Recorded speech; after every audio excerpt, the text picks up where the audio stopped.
podcast da MIT Technology Review Brasil. Apresentado por Origin Health. Olá, bem-vindas e bem-vindos ao podcast da MIT Technology Review Brasil, apresentado pela Origin. Eu sou Laura Murta, estou com Camila Pepe e Jonas Sertório. O tema de hoje fala sobre o problema sério relacionado às superbactérias e como a falta de dados vem preocupando os cientistas. Lembrando que essa é a vertical de saúde da MIT Technology Review Brasil e semanalmente você pode acompanhar as nossas discussões sobre biotecnologia e inovação. Faça parte da comunidade MIT Technology Review Brasil e assine nosso conteúdo em mittechreview.com.br/assine. MIT Tech Review/assine. As superbactérias são micro-organismos resistentes aos antibióticos e tratamentos convencionais, e elas têm ocupado e preocupado médicos e cientistas que tentam conter o seu avanço. No entanto, a busca por tornar o ambiente hospitalar mais seguro ainda está longe de alcançar o êxito necessário. Segundo os manuais da Anvisa, diversas ações favorecem o surgimento de bactérias multiresistentes, como, por exemplo, o uso de antibiótico para tratar doenças que não são infecções bacterianas, como a gripe, o uso de antibiótico não indicado para o tipo de bactéria que está causando a infecção e o uso inadequado de antibiótico na área veterinária, especialmente em animais destinados ao consumo humano. O assunto ganhou maior destaque no início dessa década, e a Organização Mundial de Saúde já fez diversos comunicados, o que desencadeou uma série de estudos e iniciativa ao redor do mundo. Esses micro-organismos prejudicam a recuperação de milhares de pacientes e encarecem os tratamentos, já que exigem mais tempo de cuidado e terapias mais elaboradas. Projeções divulgadas pela OMS em 2015, analisando os impactos clínicos e financeiros das superbactérias até 2050, trazem informações preocupantes. A previsão é de que 10 milhões de óbitos ocorram nesse espaço de tempo. O número, segundo o estudo, vai superar as mortes causadas por cânceres no período, e que poderão chegar a 8 milhões. De acordo com os cálculos da organização, os custos aos sistemas de saúde mundiais podem superar $1 trilhão.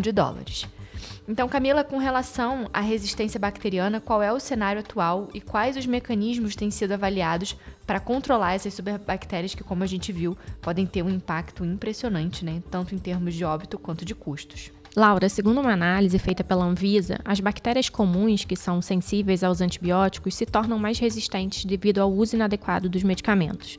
O descontrole na administração dessas drogas provoca mutações, que são modificações genéticas que prejudicam sua eficácia.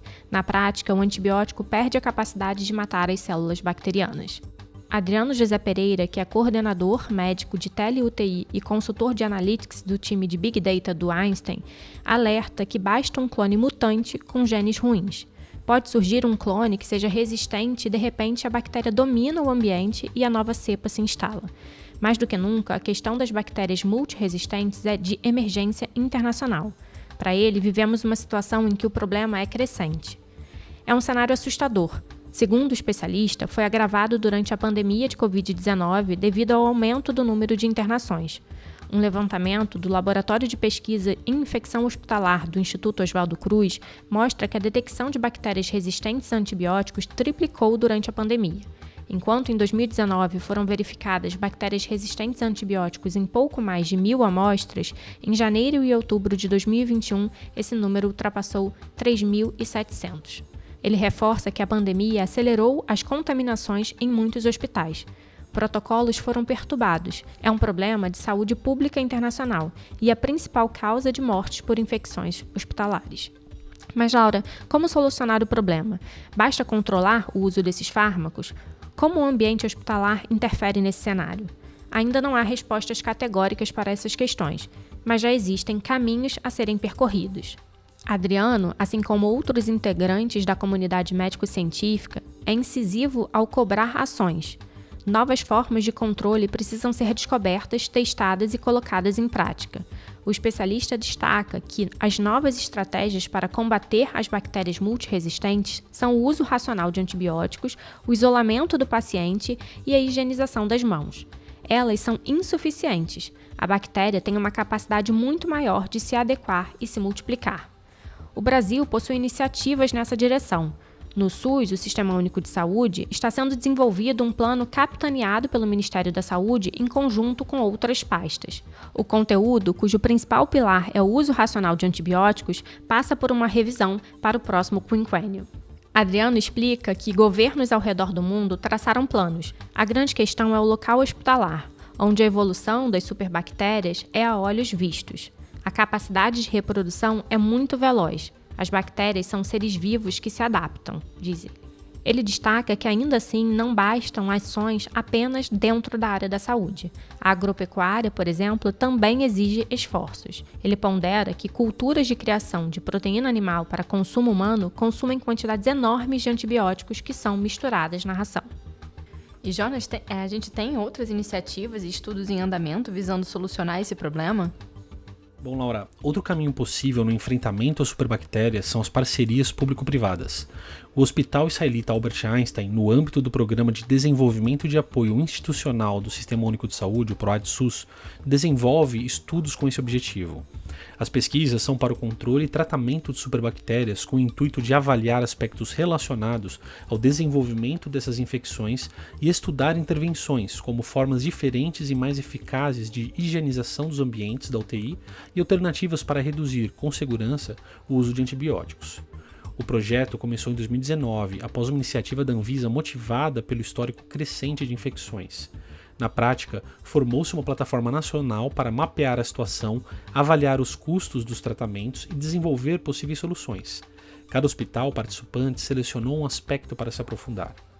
A primeira fase do projeto, em 2020, traçou uma fotografia das infecções hospitalares em unidades de tratamento intensivo, as UTIs, de 50 hospitais no país, sendo 70% leitos públicos e 30% privados.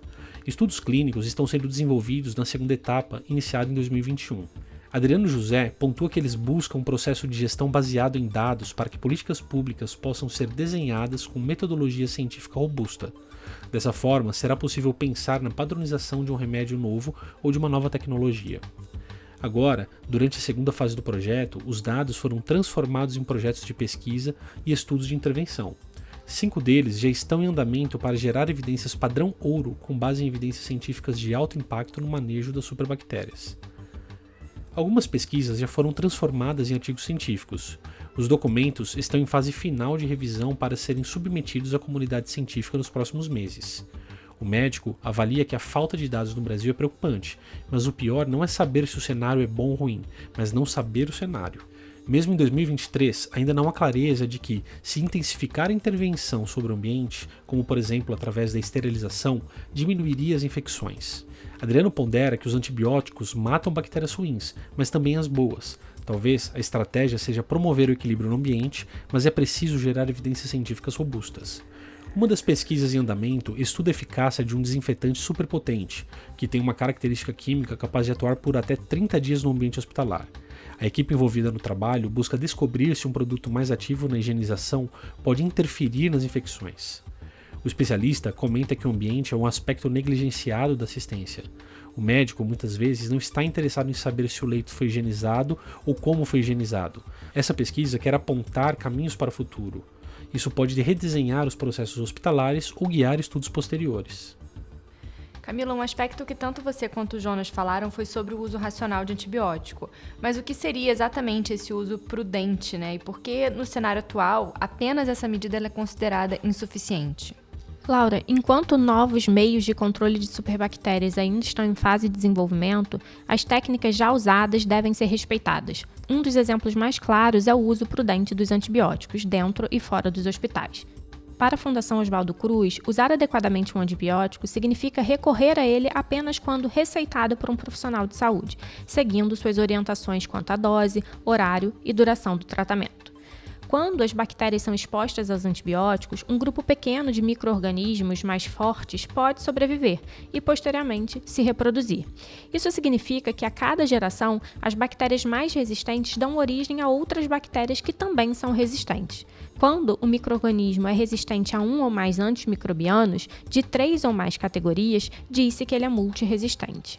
Por esse conjunto de evidências, Adriano diz que somente a conscientização sobre o uso dos medicamentos não basta para conter o problema sanitário. Nas últimas décadas, ficou comprovado que as bactérias são mais capazes de se adaptar se jogarmos o mesmo jogo. E, Jonas, uma coisa que a gente também trouxe no começo do episódio foi sobre a agropecuária. E aí eu queria te perguntar por que ela se tornou uma fonte de preocupação nesse cenário de superbactérias, né? E olhando para frente, até para a gente fazer um fechamento do episódio, quais seriam os próximos passos para o enfrentamento dessa situação? Bom, Laura, na agropecuária, o uso de antimicrobianos para prevenir doenças e também estimular o crescimento de animais é o que mais chama atenção. Isso ocorre apesar das recomendações internacionais e nacionais sobre o uso racional de medicamentos, ou seja, apenas em situações em que há indicação clínica e seguindo a dose e período de tratamento apropriados a cada caso. Com relação aos próximos passos, além dos prejuízos já catalogados no futuro, o problema pode se acentuar de tal forma que os antibióticos deixarão de ser eficazes. Hoje, para tratar um paciente acometido por uma superbactéria, é preciso usar um antibiótico e uma nova substância associada. O especialista do Einstein avalia a necessidade de investimentos no setor para que se possa avançar no enfrentamento de cenário. Ele afirma que, com pesquisa, testamos novas modalidades e intervenções inovadoras capazes de influenciar práticas mundo afora, já que esse é um problema de saúde global. E hoje nossa entrevistada é a doutora Ana Paula Seff, que é chefe do Laboratório de Pesquisa em Infecção Hospitalar do Instituto Oswaldo Cruz, a Fiocruz. Muito prazer, doutora Ana Paula, um prazer ter você aqui conosco hoje nessa entrevista. Eu que agradeço o convite, é um prazer também estar aqui presente. Doutora Ana Paula, a gente falou aqui no início do episódio sobre toda essa questão da resistência bacteriana e o cenário atual que a gente tem hoje no Brasil. E a gente acabou comentando sobre as estratégias que existem para combater essas bactérias multiresistentes. Foi abordada a questão do uso racional de antibióticos, do isolamento do paciente, da própria questão da higienização das mãos. Você pode explicar um pouco para a gente a importância dessas estratégias e por que elas ajudam no combate dessas bactérias multiresistentes? Uma das coisas mais importantes que a gente sempre precisa entender é que as bactérias se tornam resistentes pelo uso dos antimicrobianos. Quanto mais a gente usa, mais a gente faz com que elas se tornem resistentes. É uma pressão seletiva, né? Então, aquilo que Darwin já dizia no passado, né? Quanto mais a gente usa antibiótico, a gente mata as bactérias que são sensíveis e as resistentes ficam. Então, quanto mais a gente usar antibióticos, mais a gente vai fazer com que as resistentes fiquem. Então, por isso, o uso racional é fundamental. A gente escolher o melhor antibiótico, o médico que tem que decidir exatamente quando, como, por quanto tempo usar esses antibióticos. Então, isso é a base do nosso problema. O segundo problema, isolamento do paciente, a questão é porque dentro dos hospitais você pode ter a disseminação dessas bactérias multiresistentes. Então a gente tem muitos surtos hospitalares, e muitas vezes a gente vê até a imprensa falando surto de uma infecção por bactéria multiresistente numa UTI pediátrica, por exemplo, alguma coisa assim. Então, muitas vezes, dependendo do tipo de bactéria, dependendo do tipo de resistência, esse paciente precisa ser isolado ou precisa ter um cuidado muito maior, como uso quando os profissionais de saúde vão atendê-lo, usar jaleco, capote, luvas, máscaras, dependendo da bactéria, para que não tenha essa disseminação para os outros micro-organismos. E a lavagem das mãos é também exatamente isso. Uma das principais formas de transmissão dessas bactérias é a lavagem das mãos, né? Ou melhor, uma das principais formas de transmissão não é a lavagem das mãos. A principal forma de transmissão é através das mãos. E a lavagem das mãos faz com que a gente elimine essas bactérias e não transmita. Então, essas três coisas realmente são fundamentais para controlar Legal. a Na disseminação matéria, dessas os bactérias especialistas eles comentaram que essas estratégias elas talvez não sejam suficientes sozinhas, né? E falam da importância da gente ter estudos que visem solucionar todo esse problema, que é um problema de saúde pública. Foi comentada a questão de uma parceria público-privada do Hospital Einstein com o SUS, através do Programa de Desenvolvimento de Apoio Institucional do Sistema Único de Saúde, o PROAD-SUS, no desenvolvimento de estudos com esse objetivo. E aí eu queria saber, pela sua experiência no laboratório, se você pode compartilhar conosco ações ou estudos que vocês desenvolvem nesse sentido, com esse objetivo, considerando esse cenário que a gente trouxe aqui, dessa questão das resistências. Esse programa PROAD é um programa bastante interessante, né, que na verdade isso é a parte clínica, né, são hospitais de excelência ajudando o SUS no combate de várias doenças e tem isso, né, no combate da resistência antimicrobiana. O meu laboratório na Fiocruz, ele é um laboratório de pesquisa e é um laboratório de referência para a rede de vigilância de resistência antimicrobiana no país. Então, nós atuamos como laboratório de referência na rede onde tem os LACENs, os laboratórios centrais, cada estado tem o seu laboratório central de saúde pública, os laboratórios de fronteira, então toda a rede de monitoramento, de vigilância dessa rede de resistência antimicrobiana, né? A gente faz parte, então, no topo dessa cadeia. Então, a gente recebe diferentes bactérias com resistência, com perfil de multiresistência, para confirmação do mecanismo de resistência, para avaliação de surtos. Então, se está tendo algum surto, para a gente ver se realmente aquilo é um surto ou não. Quais são essas bactérias que estão se disseminando, que estão se espalhando num determinado hospital, numa determinada região, num determinado país. Então, a gente atua já ao longo de muitos anos, colaborando tanto com o Ministério da Saúde quanto com a Anvisa nessa vigilância da resistência. E atualmente, desde 2021, a gente coordena, eu coordeno um projeto em parceria com o Ministério da Saúde, principalmente a CGLab, que é a Coordenação Geral de Laboratórios dentro do Ministério da Saúde, e com parceria com a Anvisa, com a Unifesp e com o LACEN Paraná, a gente coordena um projeto que é financiado pelo CDC, que é exatamente para o fortalecimento dessa rede de monitoramento, para a gente ter mais dados cada vez mais robustos e conhecimento das bactérias e do perfil de resistência aos antibióticos que estão circulando no país.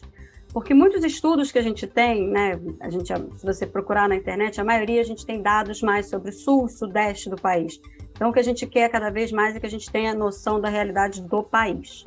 E isso, então, nesse projeto, que é um projeto macro, onde a gente inclui hospitais de várias regiões do país, todos os LACENs, então, e os laboratórios de referência, onde a gente visa exatamente isso, ter um fortalecimento, um maior conhecimento desses dados de resistência e dados com mais confiabilidade, onde os laboratórios estejam mais capacitados para fazer esse diagnóstico. E um outro projeto paralelo, que é um projeto da rede de vigilância genômica, onde a gente vai fazer também em vários LACENs, isso tem parceria também de outras unidades da Fiocruz, não só a Fiocruz Rio de Janeiro, onde o meu laboratório está, mas é Fiocruz Pernambuco, Fiocruz Distrito Federal, Fiocruz Rondônia, Fiocruz Piauí e outros que possam vir a participar, e os LACENs, onde a gente vai fazer a rede genômica, que é para o sequenciamento dessas bactérias, também visando um maior conhecimento do perfil de resistência, o perfil dessas bactérias, para que a gente possa, no futuro, desenvolver novos estudos, novas formas de controle da disseminação ou até novos alvos de tratamento para essas bactérias. Muito bacana, você trouxe aqui esses exemplos mais voltados, para a questão de geração de dados, que a gente sabe que é muito importante, quando a gente fala de pesquisa, para a gente entender, conhecer como que esses dados estão hoje, principalmente no cenário brasileiro, e aí sim conseguir propor soluções que possam melhorar todo esse cenário. Mas existe algum projeto, não sei se eu posso chamar de educacional, mas acho que seria realmente educacional com a população como um todo, porque é comum a gente ver as pessoas falando, eu tô tomando um antibiótico porque tô sentindo isso. A gente sabe que é um medicamento que precisa de receita médica, mas ainda assim o entendimento que eu tenho é mais de um uso muitas vezes inapropriado. Existe algum projeto educacional nesse sentido? Então, existe. Dentro do próprio Plano Nacional, que você sabe que o Brasil tem um Plano Nacional de Combate à Resistência Antimicrobiana, que tem várias frentes, são 5 metas principais, e uma delas é exatamente a educação da população, a capacitação dos profissionais. Então, tem algumas medidas. Isso até, dentro do meu laboratório, a gente tem 3 iniciativas que foram feitas, que são bastante interessantes. Uma foi uma cartilha, que está no site da Fiocruz, que é uma cartilha exatamente explicando como as bactérias se tornam resistentes, o que você deve fazer para prevenir, como controlar, quando você vai no hospital, o que você deve fazer. Então, é uma cartilha, está no site da Fiocruz, com alguns desenhos e alguns textos, é bem ilustrativo. Existem também uns podcasts, também está no site da Fiocruz, chamado Fiocruz no Ar, onde você tem, são áudios curtos, são podcasts curtos exatamente para divulgação pelo WhatsApp, onde falam de temas de resistência, e também é interessante, são temas específicos, voltados muitas vezes falando sobre tuberculose, sobre doenças sexualmente transmissíveis, sobre a resistência até na pecuária, sobre a resistência. Então tem vários temas que também é exatamente para divulgação e para educação da população. E tem uns vídeos que chama Confissões de uma Bactéria, que eu desenvolvi junto também com o Ministério da Saúde. Isso estava no site na Fiocruz, você consegue achar, no site do no YouTube da Explicatrix, que foi a empresa que desenvolveu esses vídeos, e que é uma linguagem super bacana, super simples, dá para todo mundo entender e que explica bastante sobre isso. São 10 videozinhos curtos, onde a bactéria conta a história e ela vai explicando tudo como é que as coisas funcionam, onde ela vive, como é que ela causa infecção, o problema do uso do antibiótico de forma errada, o desenvolvimento da resistência. E aí tem toda uma abordagem que a gente chama, né, de saúde única, né, que hoje em dia a gente tem um conceito muito maior, que não é só a resistência, não é só o problema da resistência nos humanos, essas bactérias no ambiente, essas bactérias nos animais, isso tudo fechando essa saúde única, ou One Health em inglês. Então, esses vídeos são bem bacanas e é exatamente para ensinar a população com uma linguagem super simples, que explica todo esse contexto e como e quando usar o antibiótico e quando não usar o antibiótico, né? Então, eu acho que é bem bacana essas iniciativas. Muito legal saber que existem materiais como esses, como você falou, com uma linguagem onde qualquer um consiga entender. Então já fica o convite para os nossos ouvintes para escutarem também, entenderem um pouco mais sobre todo esse debate que a gente está tendo aqui hoje. E doutora Ana Paula, na matéria eles comentaram uma questão que me chamou a atenção até, falando sobre a importância da agropecuária nessa questão dessa multiplicação dessas superbactérias. Eu nunca tinha parado para pensar nisso, mas faz muito sentido realmente, né? A importância, né, de toda essa questão dentro desse cenário dessa multiplicação. E aí eu queria saber se vocês no laboratório têm estudos que avaliam esse impacto ou possuem alguma diretriz, algo que possa ajudar a diminuir esse tipo de impacto? Que recomendação? O que você tem a nos dizer sobre isso, que a gente possa, de alguma forma, trabalhar nesse sentido? Então isso é uma coisa que veio ao longo dos anos, né? Esse conhecimento e esse entendimento, né? No passado, a gente achava só que a resistência era só no uso do antibiótico em humano que causava esse problema. Ao longo dos anos, a gente vem tendo provas cada vez mais robustas de que esse uso do antimicrobiano, do antibiótico ou antimicrobiano na pecuária, né, nos animais, acaba levando ao impacto do aumento da resistência nas infecções em humanos. No meu laboratório, a gente tem alguns estudos, sim, né? Quer dizer, antes de eu falar do meu laboratório, o MAPA tem algumas iniciativas, né? Como controle do uso, né? Eles proibiram alguns antimicrobianos de serem usados na pecuária, exatamente pelo impacto que tem causado na infecção humana. Tem algumas diretrizes para tanto controle do uso, quanto para melhoria do diagnóstico, enfim. Tem algumas atividades que o MAPA tem feito. O meu laboratório, na verdade, o grande foco é na saúde humana, mas a gente também tem a busca dessas bactérias e desses genes de resistência em animais de pecuária, animais silvestres e ambientes aquáticos, e tanto esgoto hospitalar quanto lagoas e rios, né? Tem alguns estudos já publicados falando sobre isso, e a gente já também atua nisso, exatamente para conhecer, para entender a disseminação desses genes de resistência, que é como a gente chama, né? São os mecanismos que causam resistência nas bactérias, como eles estão se disseminando fora do ambiente humano, fora dos hospitais. Então, a gente tem alguns estudos relacionados a isso e a presença desses genes, sim, em vários desses ambientes. É impressionante isso. Já que a gente está falando mais uma vez aqui sobre a geração de dados, né? Você trouxe essa questão da importância da gente produzir dados, principalmente dados nacionais, que vocês estão desenvolvendo vários estudos nesse sentido. Agora, a importância também de geração de dados nesse contexto dos outros animais, da agropecuária. Você queria deixar aqui alguma mensagem de que tipo de dado a gente poderia ainda, ou a gente ainda tem essa falta dentro do nosso cenário que poderia ajudar nessa geração de solução, até para engajar outros centros de pesquisa, para também estarem trabalhando nesse sentido de geração de dados aqui na nossa realidade? Então, isso que você está falando é uma coisa fundamental, né? A gente só tem como atuar e tomar alguma atitude se a gente conhecer o que acontece de fato na nossa realidade. Então, essa geração de dados, por mais que seja o início, né, é a base, mas se a gente não conhece, a gente não tem como atuar. Então, como eu falei lá no início, a gente tem muitos dados, muitas vezes, de estudos pontuais ou de estudos muito do sul, do sudeste. A gente tem poucos estudos norte, nordeste. Então, acho que quanto mais a gente conseguir conhecer a nossa realidade como um todo, a gente vai poder atuar melhor nesses, né, em diferentes regiões, ou enfim. Mas a gente precisa, assim, conhecer muito ainda o que acontece na área comunitária, porque a gente conhece muito na parte hospitalar, né, que é a ponta do iceberg, onde as bactérias mais resistentes, onde o maior problema acontece, realmente, é dentro do hospital, dentro dos pacientes internados, principalmente em CTI. Mas na comunidade tem resistência e tem cada vez mais informações sobre isso. Então a gente precisa sim desse maior conhecimento. Infecções comunitárias, infecções, por exemplo, doenças sexualmente transmissíveis. Hoje a gente tem casos de bactérias que causam, né, infecções sexualmente transmissíveis que são extremamente resistentes. Então a gente precisa muito desse conhecimento da comunidade, dos serviços básicos de saúde, da conscientização do uso de antibiótico lá na ponta.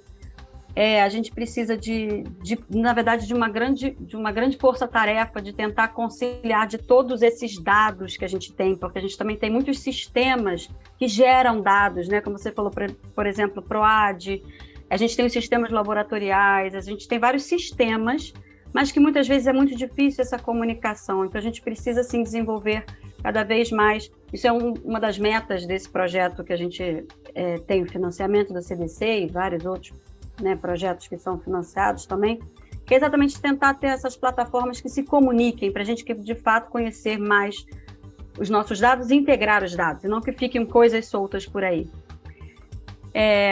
Isso falando de dados, mas eu acho que pensando em pesquisa, pensando em desenvolvimento, aí a gente também saindo um pouco da geração de dados, a gente precisa de muitas iniciativas para a melhoria do diagnóstico dessas bactérias e desses mecanismos de resistência. Na melhoria da qualidade dos dados que são gerados nos laboratórios, por exemplo, né? Então, melhorando a qualidade dos laboratórios e melhorando o diagnóstico, desenvolvendo testes rápidos, que a gente possa ter uma resposta rápida, para que possa atuar rapidamente e na melhor escolha do tratamento. Então, desenvolvendo novos testes diagnósticos mais rápidos. Isso também é uma coisa que eu acho que vai impactar muito no hospital, né? Na verdade, se você tem um diagnóstico mais rápido, você tem um impacto mais rápido na escolha e no tratamento daqueles pacientes. Dados financeiros, eu acho que isso é fundamental. Aí a gente está falando de uma outra alçada, mas é fundamental que a gente entenda qual é o impacto.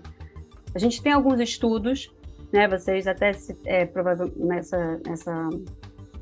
nessa entrevista primeira, vocês citam um dos dados que é importante, que fala sobre o impacto financeiro, mas a gente tinha que conhecer isso mais no Brasil, qual é o nosso impacto, porque isso gera um impacto grande. Quando um paciente dentro do hospital pega uma bactéria, né, pega uma infecção por uma bactéria multiresistente, ele permanece mais tempo no hospital, ele precisa de mais cuidados, ele precisa de mais outros remédios e antibióticos, e isso encarece o tratamento.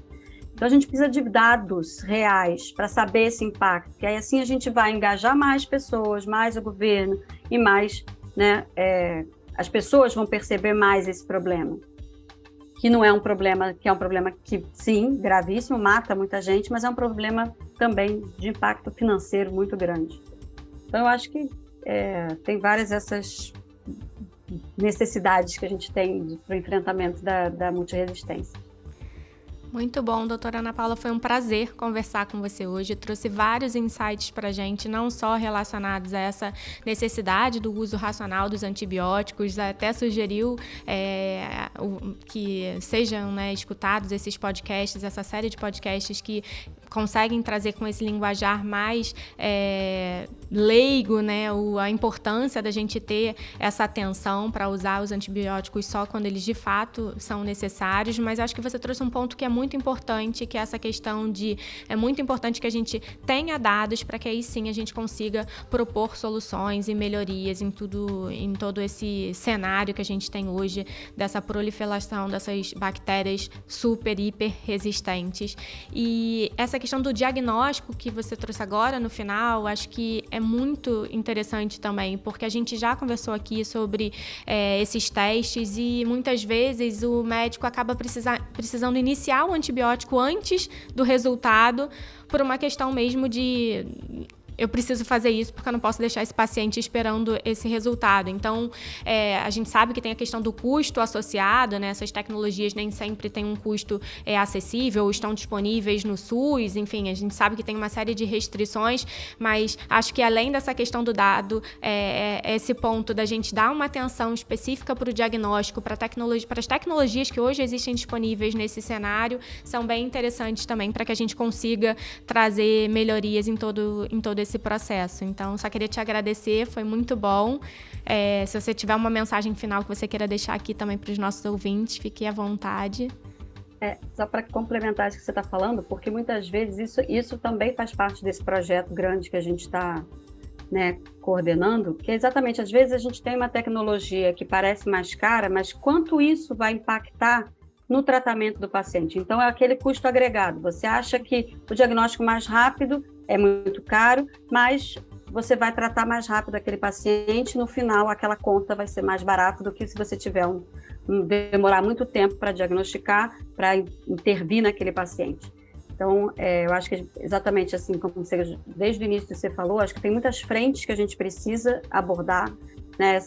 O problema da multiresistência, ela é multifatorial, ela não é apenas a bactéria multiresistente, não é só o uso do antibiótico, são várias frentes que precisam realmente a gente precisa de atuação em várias frentes, e aí isso eu acho que cabe para várias pessoas, várias áreas ser estudadas e ajudar nesse combate, que é uma coisa que atualmente é um dos grandes problemas de saúde pública, e ele vem sendo meio que negligenciado, porque ele como antigamente a gente dizia, que era uma pandemia silenciosa.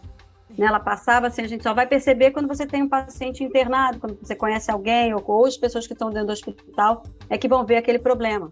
Mas com a pandemia do Covid, a gente viu que isso aumentou e que qualquer outra pandemia, qualquer outro problema que aconteça, que tenha impacto dentro do hospital, onde os pacientes se internem, vai ter problemas com bactérias multiresistentes.